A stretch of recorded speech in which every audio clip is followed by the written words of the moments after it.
Capítulo 28. 2 dias antes, Hotel Squire.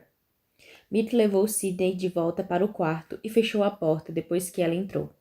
A garota ficou parada de pé no escuro por alguns minutos, atordoada com o eco da dor, com a foto do jornal e com os olhos pálidos de Victor, mortos, antes de recobrar a consciência. Estremeceu. Foram 2 longos dias. Ela havia passado a noite anterior debaixo de um viaduto, enfiada no canto entre 2 paredes de concreto, tentando não ficar na chuva. O inverno se transformara numa primavera fria e úmida. Tinha começado a chover um dia antes de ela ser baleada, e ainda não tinha parado. Sidney enfiou os dedos no bolso do moletom roubado. Continuava com uma sensação estranha na pele. Seu braço inteiro estava em chamas. Era como se uma teia de dor se irradiasse do ferimento à bala. Então, a energia fora cortada. Foi só assim que Sidney conseguiu descrever a sensação, como se a coisa que a conectava à dor tivesse sido extirpada, deixando apenas um formigamento no lugar. Sidney esfregou a pele, esperando que a sensação voltasse. Não gostava da dormência. Fazia com que se lembrasse do frio, e Sidney odiava o frio. Ela encostou a orelha na porta, em busca de algum sinal de Victor, mas a porta do banheiro continuou fechada. E por fim, quando sua pele deixou de formigar, Sidney se arrastou de volta para a enorme cama do hotel estranho, se encolheu e tentou dormir. O sono demorou a vir, e num momento de fraqueza, ela desejou que Serena estivesse ali. A irmã se sentaria na beira da cama e faria cafuné no seu cabelo, afirmando que o gesto aquietava os pensamentos. Sidney fecharia os olhos e deixaria tudo ficar em silêncio. Primeiro sua mente e então o mundo, enquanto sua irmã a fazia adormecer. Mas Sidney percebeu o que estava fazendo. Entrelaçou os dedos no lençol do hotel e lembrou a si mesma que aquela Serena, a que teria feito todas essas coisas, não existia mais. O pensamento era como água gelada e deixou o coração de Sidney em chamas mais uma vez. Então, ela decidiu não pensar mais em Serena e, em vez disso, tentou um truque de contar que uma das babás havia lhe ensinado. Nada de contar de modo crescente ou decrescente, só contar. 1, 2, 1, 2, enquanto inspirava e expirava. 1, 2, de forma suave e constante, como a batida de seu coração, até que no fim o quarto de hotel ficou distante e ela caiu no sono. E quando dormiu, sonhou com água. Capítulo 29. Ano passado. Condado de Brythton. Sidney Clark morreu num dia frio de março. Foi pouco antes do almoço, e foi tudo culpa de Serena. As irmãs Clark pareciam idênticas. Apesar de Serena ser 7 anos mais velha e 17 centímetros mais alta, a semelhança se devia em parte à genética e em parte à adoração de Sidney pela irmã mais velha. Ela se vestia como Serena, agia como Serena, e era, de quase todas as formas, uma versão em miniatura da irmã, uma sombra distorcida pela idade em vez de pelo sol. As duas tinham os mesmos olhos azuis e o mesmo cabelo loiro, mas Serena fazia Sidney cortar o dela curto, para que as pessoas não ficassem encarando as duas. Tamanha era a semelhança. Por mais que elas se parecessem, as garotas não tinham nada a ver com os pais. Não que eles costumassem estar por perto para proporcionar uma comparação. Serena dizia a Sidney que aqueles dois não eram de fato os pais delas, que elas apareceram na praia dentro de um pequeno bote azul vindo de algum lugar distante, ou foram encontradas no vagão da primeira classe de um trem, ou sequestradas por espiões. Quando Sidney questionava a história, Serena apenas insistia que a irmã era nova demais para se lembrar. Sidney tinha quase certeza de que era tudo inventado pela irmã mais velha, mas jamais teve certeza absoluta. Serena era uma ótima contadora de histórias. Ela sempre foi convincente. Essa era a palavra que a irmã gostava de usar, em vez de mentirosa. Fora a ideia de Serena que elas fossem caminhar até o lago congelado para fazer o piquenique. As duas costumavam fazer isso todo ano, perto do Ano Novo, quando o lago no centro do condado de Brythton virava um bloco de gelo, mas não tivera como daquela vez, porque Serena estava na faculdade. Assim, foi num final de semana prolongado em março, perto do fim de férias de Serena, e poucos dias antes do aniversário de 12 anos de Sidney, que elas por fim colocaram o almoço numa cesta e foram para o lago congelado. Serena fez da toalha de piquenique uma capa e entreteve a irmã com mais uma nova história de como as duas receberam o sobrenome Clark. Tinha a ver com piratas ou super-heróis. Sidney não estava prestando atenção. Estava muito ocupada guardando mentalmente imagens da irmã, imagens às quais se agarraria quando Serena fosse embora outra vez. Elas chegaram ao que Serena considerou uma boa área do lago. Então, a mais velha tirou a toalha das costas, esticou-a sobre o gelo e começou a descarregar a grande variedade de comida que tinha encontrado na despensa. No entanto, o problema com março, em vez de janeiro ou fevereiro, era que apesar de ainda estar bem frio, a camada de gelo começava a ficar menos profunda e regular. Pequenas porções de calor durante o dia faziam o lago congelado ao lado da casa delas começar a derreter. Era impossível notar a mudança, a não ser que estivesse em cima do gelo quando ele partisse. O que aconteceu? As pequenas rachaduras se formaram silenciosamente sob uma camada de neve, enquanto as duas arrumavam o piquenique. Quando chegaram a ouvir o som do gelo rachando, já era tarde demais. Serena tinha acabado de começar a contar outra história, quando o gelo cedeu, e as duas mergulharam na escuridão da água semi-congelada. O frio fez Sidney perder o fôlego imediatamente, e embora Serena tivesse ensinado a nadar, suas pernas ficaram presas na toalha quando ela caiu. Sua pele e seus olhos ardiam por causa da água gelada. Sidney tentou estender os braços para cima para alcançar as pernas de Serena, que lutava para chegar à superfície, mas não adiantou. Continuou afundando e continuou com os braços estendidos, e o único pensamento que ainda lhe ocorria enquanto afundava e ficava cada vez mais longe da irmã era: volta, volta, volta. Foi então que o mundo começou a congelar ao seu redor, tão frio, até que isso também começou a sumir, deixando apenas a escuridão. Mais tarde, Sidney descobriu que Serena tinha voltado, que ela havia tirado da água congelante e a colocara sobre o que restara do gelo antes de desabar ao lado da irmã. Alguém vira os corpos no gelo. Quando a equipe de resgate chegou, Serena mal respirava. Seu coração fazia um esforço homérico com teimosia a cada batida, até enfim parar. E Sidney estava da cor de mármore branco azulado, tão imóvel quanto a irmã. As duas garotas morreram no local, mas porque estavam tecnicamente congeladas, não puderam ser declaradas mortas imediatamente. Então, os paramédicos as levaram até o hospital para aquecê-las. O que aconteceu depois foi um milagre.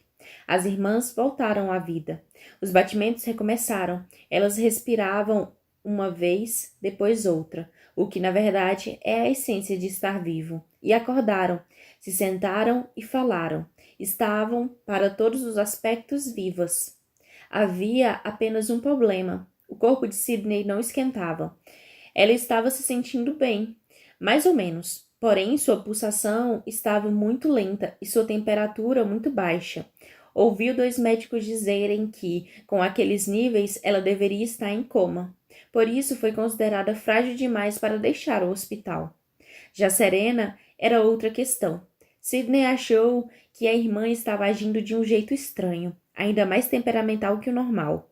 Entretanto, ninguém, nem médicos e enfermeiras, nem terapeutas, nem mesmo os pais que haviam interrompido sua viagem quando souberam do acidente, pareciam ter notado a mudança. Serena reclamou de dores na cabeça, então lhe deram analgésicos.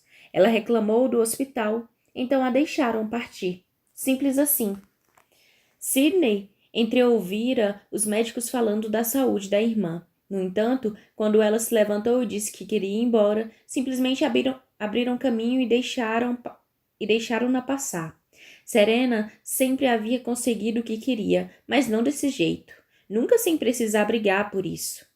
Você vai embora? Assim, do nada, Sidney estava sentada na cama. Serena estava de pé na porta, usando roupas comuns. Segurava uma caixa. Eu estou levando falta na faculdade e odeio hospitais, Sid. Você sabe disso. É claro que Sidney sabia. Ela também odiava hospitais. Mas eu não estou entendendo. Vão deixar você sair? É o que parece. Então, pede para eles me deixarem ir embora também. Serena ficou ao lado da cama de hospital e passou a mão nos cabelos de Sidney. Você precisa ficar mais um pouco. Sidney perdeu a vontade de lutar e se viu concordando ao mesmo tempo que lágrimas escorriam pelas suas bochechas. Serena a secou com o polegar e disse: Eu não vou sumir. Isso fez Sidney se lembrar de quando estava afundando, do tanto que queria que a irmã voltasse. Você se lembra? Perguntou Sidney. Do que estava pensando no lago quando o gelo se partiu? Serena franziu a testa. Você quer dizer, além de porra, que frio? Sidney quase sorriu, mas Serena não. Ela afastou a mão do rosto da irmã. Só me lembro de pensar não. Desse jeito, não. Ela colocou a caixa que estivera segurando na mesa de cabeceira. Feliz aniversário, Sid. Então, Serena partiu e Sidney ficou. Ela pediu para ir embora, mas não permitiram. Ela suplicou, implorou e prometeu que estava bem, mas não permitiram. Era o seu aniversário e ela não queria passá-lo sozinha num lugar daqueles. Não podia passar o aniversário ali. No entanto, ainda assim, não permitiram. Seus pais trabalhavam fora, por isso não puderam ficar. Uma semana foi o que prometeram a ela. Fique por uma semana. Sidney não tinha escolha. Ela ficou.